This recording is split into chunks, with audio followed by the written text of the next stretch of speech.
Hi hello friends, welcome back to Media Talks. நான் உங்கள் மௌனிகா. அபாடா இப்போ தான் கொஞ்சம் லைட்டாக நிம்மதியாக இருக்குது. ஏன் அப்படின்னு பார்த்தீங்கன்னா, நேற்றுக்கு அந்த பிடிஎஸை பார்த்ததுமே எனக்குள்ள செம கேள்விகள். எங்கே வெளில திருப்பி நெகட்டிவாக மாறிடுவாங்களோ, ஏன்னா அவங்களுக்கு ப்ரெக்னெண்ட்டாக இருக்காங்க. ஸோ கண்டிப்பாக வந்து அவங்களோட கேரக்டரை என் பண்ண தான் பார்ப்பாங்க. என் பண்ணுறதுனா எப்படின்னா, ஸோ அவங்க வந்து பாசிட்டிவாக கேரக்டர் மாறுற மாதிரி தான் கொடுப்பாங்கன்னு நானுமே ஒரு பக்கம் தாட் பண்ணிகிட்டு இருந்தேன்.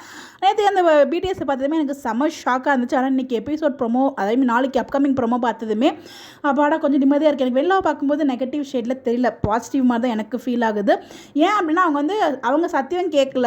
இப்போ சொல்லு, உன்னால் விஜய் விட்டு இருக்க முடியுமா அப்படின்னு தான் கேட்குறாங்க. காவிரி என்ன நினச்சிட்டாங்க, ஸோ அவங்க நமக்கு பண்ணி கொடுத்த சத்தியத்தை ஞாபகம் வச்சுட்டு தான் கேட்குறாங்க. ஆல்ரெடி சத்தியம் என்னங்கிறது டிஸ்கஸ் பண்ணியிருக்கோம். காவிரி அவங்க அசியூம் பண்ணிவிட்டு, ஸோ நான் சத்தியத்தை மீற மாட்டேன், குழந்தை மேலே சத்தியம் அப்படிங்கிறத கையை வச்சு காமிக்கிறாங்க. பட் ஆனால் அங்கே காவேரி வெளில வந்து அதிர்ச்சியாக தான் பார்க்குறாங்க, கோமா அந்த மாதிரிலாம் பார்க்கல. பட் பிடிஎஸில் பார்க்கும்போது காவேரி வந்து ஃபீலிங்காகவும் விஜய் கோமாவும் வெளில முகத்தில் ஒரு மாதிரி நக்கலாக ஒரு மாதிரி இருந்துச்சு. அவங்கள பார்க்கும்போது ஒரு நார்மல் நமக்கு பாசிட்டிவ் மாதிரியே தெரியல, நெகட்டிவ் ஃபீலாக இருக்கும்போது தான் நமக்கு டவுட் வர மாதிரி இருந்துச்சு.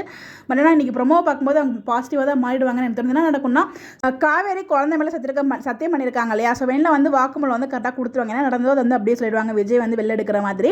ஸோ அதுக்கப்புறம் நம்ம சொன்ன வார்த்தை நம்மளும் காப்பாற்றணும். நம்ம காவேரி தான் வந்து பார்த்திங்கன்னா ஒரு ஆர்வக்குள்ளாராச்சே. ஸோ அதெல்லாம் வந்து பார்த்திங்கன்னா அவங்க வந்து சொன்ன வார்த்தையை காப்பாற்றணும் அப்படின்ட்டு யார்கிட்டமே சொல்லாமல் பேக் எடுத்துகிட்டு கிளம்புறாங்க போல். ஸோ இந்த விஷயம் வந்து வெண்ணிலாவுக்கு தெரியும் இல்லையா, ஏன் வந்து போகிறாங்க அப்படிங்கிற விஷயம் எல்லாமே தெரியும். ஸோ அதை காவேரி அதாவது விஜய் கிட்ட சொல்லிட்டு விஜய் வெண்ணிலா தான் கூப்பிட்டு போயிட்டு அங்கே அவங்க 2 பேரும் சேர்த்து வைப்பாங்களோ அப்படிங்கிற மாதிரி எனக்கு ஒரு தாட் இருக்குது. எனக்கு தெரிஞ்சு கண்டிப்பாக, ஏன்னா வந்து காவேரி வேறு விஜய் கண்ணில் படாமல் இருந்தாலும் பரவாயில்ல, விஜய் கண்ணில் பட்டார், அவங்க ப்ரெக்னெண்ட்டாக இருக்காங்க அப்படிங்கிறப்ப நம்ம விஜய் எந்த காரணத்திலும் விட்டு கொடுக்கவே மாட்டார். அவங்க ப்ரெக்னெண்ட்டாக இருக்காது அப்படின்னு தெரிஞ்சதுமே கண்டிப்பாக வெண்ணிலாவும் வந்து பார்த்திங்கன்னா அக்செப்ட் பண்ணிட்டு தான் போவாங்கன்னு நினைக்கிறேன். பார்ப்போம். இப்படி எனக்கு ஒரு பாசிட்டிவ் ரோலில் தான் எனக்கு தோணுது. கண்டிப்பாக ஆர்வக்குள்ளார எந்த அளவுக்கு விஜய் திட்ட போகிறாரு அப்படிங்கிறது எனக்கு ரொம்ப ஆர்வலாக இருக்குது பார்க்குறதுக்கு.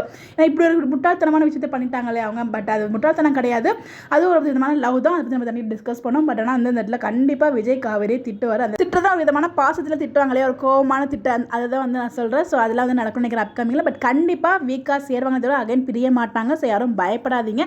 பட் நேற்றுக்கு பிடிஎஸ் பார்த்து பயத்தோட இன்றைக்கி ப்ரோமோ பார்க்கும்போது கொஞ்சம் நிம்மதியாக தாங்க எனக்கு ஃபீல் ஆகுது. எத்தனை பேருக்கு இது மாதிரி ஃபீல் பண்ணிங்கன்னு சொல்லி மறக்காமல் கமெண்ட்டில் ஷேர் பண்ணுங்கள். உங்களோட பாயிண்ட் ஆஃப் வியூ என்ன. ஸோ இது மாதிரி கூட நடக்கலாம், இல்லை வேறு மாதிரி கூட நடக்கலாம். ஒவ்வொருத்தரும் ஒவ்வொரு மாதிரி விதமான ப்ரெடிக்ஷன் இருக்கும். உங்களோட ப்ரெடிக்ஷனை கமெண்ட்டில் ஷேர் பண்ணுங்கள், நம்ம டிஸ்கஸ் பண்ணலாம். Bye by.